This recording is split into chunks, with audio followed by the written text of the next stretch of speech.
Bonjour, une manifestation contre les étrangers à Mayotte. La population du futur 101e département français s'en prend à ceux qui notamment viennent des Comores voisines au nom de l'application du droit. Dans la foule hier, les slogans étaient parfois violents.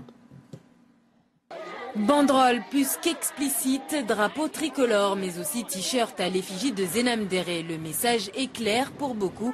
Certains étrangers, qu'ils soient ou pas en situation irrégulière, ne sont plus les bienvenus à Mayotte.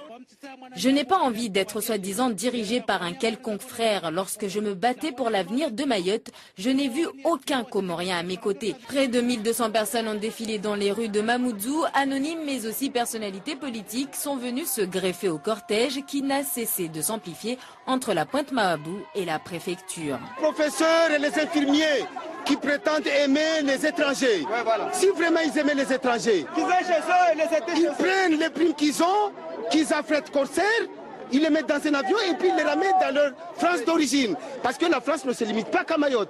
Il y a la Lozère, la Charente-Maritime, là-bas c'est la France. Et bien qu'ils les amènent chez eux. On en a marre de ces personnes frustrées. Nous, les Mahorais, arrêtons aussi l'hypocrisie. C'est nous qui avons permis à ces étrangers de rester ici. C'est tout à fait normal que l'État français les régularise. Mais il faudrait que la France mette toutes ces personnes dans un avion et les rapatrie directement en métropole. Une vive tension éclate lorsque les manifestants croisent les demandeurs d'asile installés à l'église Notre-Dame de Fatima. Le rassemblement s'est finalement disloqué sur le parvis du comité du tourisme en début d'après-midi.